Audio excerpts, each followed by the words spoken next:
In the closing months of World War I, a new fighter appeared in the skies above Europe, a machine so formidable that, at the war's end, the Allies demanded its surrender above all others. This is the story of the Fokker D.VII, a German biplane that changed the face of aerial combat and left a legacy that would echo far beyond the trenches. The Fokker D.VII, also known as the Fokker D.VII, stands as one of the most respected fighter aircraft of the First World War. Designed and manufactured by Fokker Flugzeugwerk in Germany, it entered service in 1918 as a late-war biplane fighter.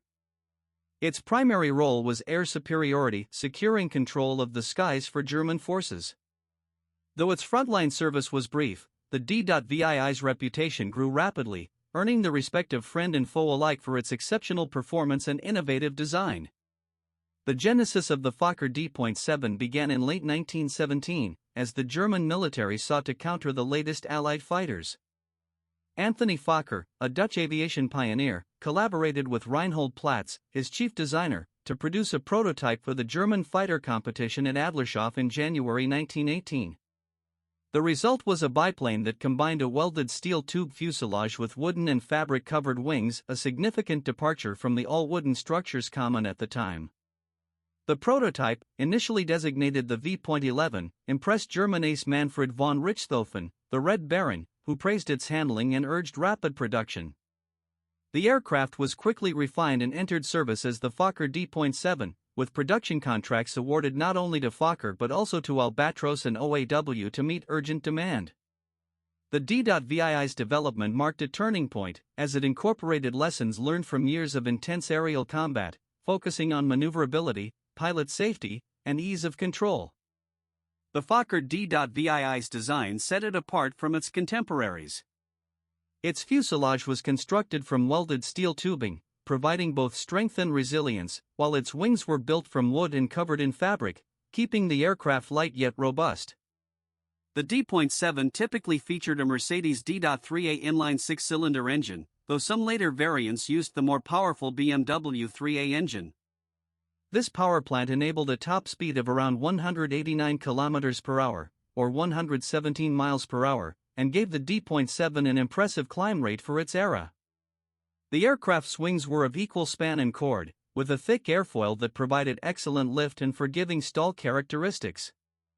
The D.VII's overall length was approximately 6.95 meters, with a wingspan of 8.9 meters. The single-seat cockpit was positioned for optimal visibility, and the aircraft's controls were noted for their responsiveness and ease of operation. The undercarriage was fixed and robust, suitable for rough field operations. Altogether, the D.VII's construction reflected a mature understanding of fighter design by 1918, balancing strength, agility, and pilot survivability. Armed with two synchronized 7.92mm LMG-08/15 Spandau machine guns, the Fokker D.VII was a formidable opponent in the dogfights of the Western Front. The guns were mounted directly in front of the pilot, firing through the propeller arc thanks to an effective synchronization gear. This allowed pilots to aim the entire aircraft at their target, making the D.VII a stable and accurate gun platform.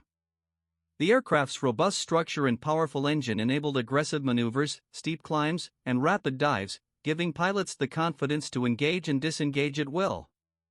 The D.VII's thick wings and advanced airfoil design meant it could outclimb and outturn many Allied fighters, especially at higher altitudes where other German aircraft struggled. Its forgiving flight characteristics reduced the risk of stalls and spins, even during hard maneuvers or when flown by less experienced pilots. These qualities made the D.VII not only a deadly weapon in skilled hands, but also a safer and more reliable mount for the average pilot. The Fokker D.VII entered service with German fighter units in the spring of 1918, just months before the end of World War I. Despite its late arrival, the D.VII quickly made its mark in the intense air battles of the war's final campaigns. German aces such as Ernst Udet and Hermann Göring flew the D.VII, exploiting its superior handling and firepower to gain air superiority. Allied pilots soon recognized the D.VII's distinctive silhouette and learned to respect its capabilities. By the time of the armistice in November 1918, over 1,700 D.VIIs had been produced.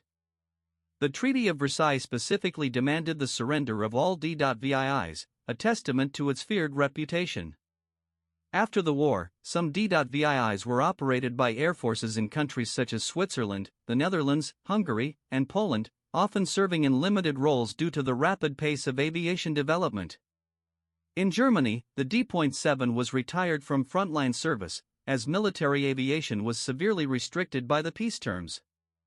The Fokker D.VII's strengths lay in its combination of power, agility, and reliability. Its excellent climb rate and high-altitude performance allowed German pilots to dictate the terms of engagement, while its thick wing design provided stability and forgiving handling. The D.VII was renowned as a stable gun platform, enabling accurate fire in the chaos of dogfights. Its welded steel fuselage made it more durable than many of its wooden contemporaries, and its straightforward controls reduced pilot workload. The D.VII's design represented the apex of World War I fighter technology, incorporating the hard-won lessons of aerial combat into an aircraft that was both deadly and dependable. For many pilots, it was the best fighter of the war, and its reputation was such that even the victorious Allies sought to capture and study it. Yet the Fokker D.VII was not without its limitations. Its greatest drawback was timing. It arrived late in the war, limiting its impact on the overall conflict. The aircraft's performance was also highly dependent on engine quality. BMW-powered variants were particularly sought after, but not always available. As aviation technology advanced rapidly after the war, the D.VII's biplane configuration and relatively modest speed were quickly outclassed by new monoplane designs. Its operational life was further curtailed by the strict limitations imposed on German aviation by the Treaty of Versailles. While it served in some post-war air forces, the D.VII was ultimately a product of its time, soon overshadowed by the next generation of military aircraft. For historical context, the Fokker D.VII should be read as a product of a specific requirement, not as an isolated machine. It was built by Fokker Flugzeugwerk for Germany, with the intended role of late World War I biplane fighter. Its first flight is recorded as January 1918, and its service entry is recorded as 1918 with German fighter units. Those dates matter because they place the aircraft inside the technology, doctrine, budget pressure, and threat assumptions of its era.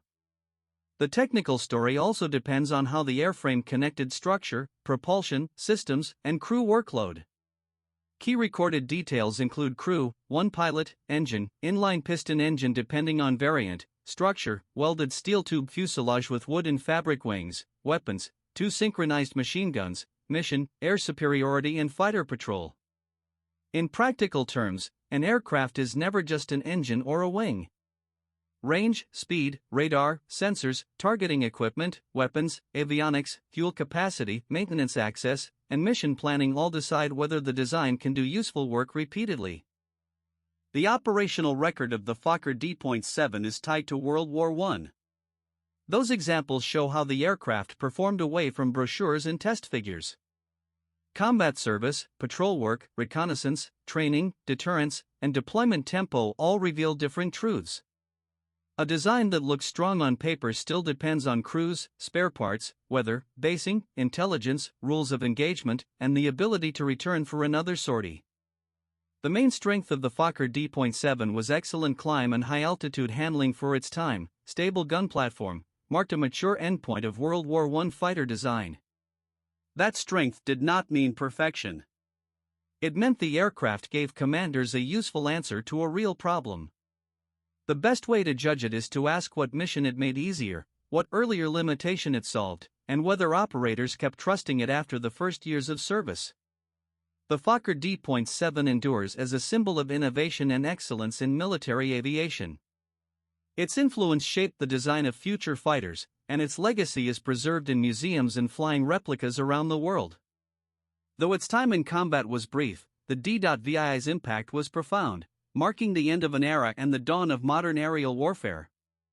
To learn more about the evolution of aviation and the aircraft that shaped history, subscribe and join us for more stories from the skies.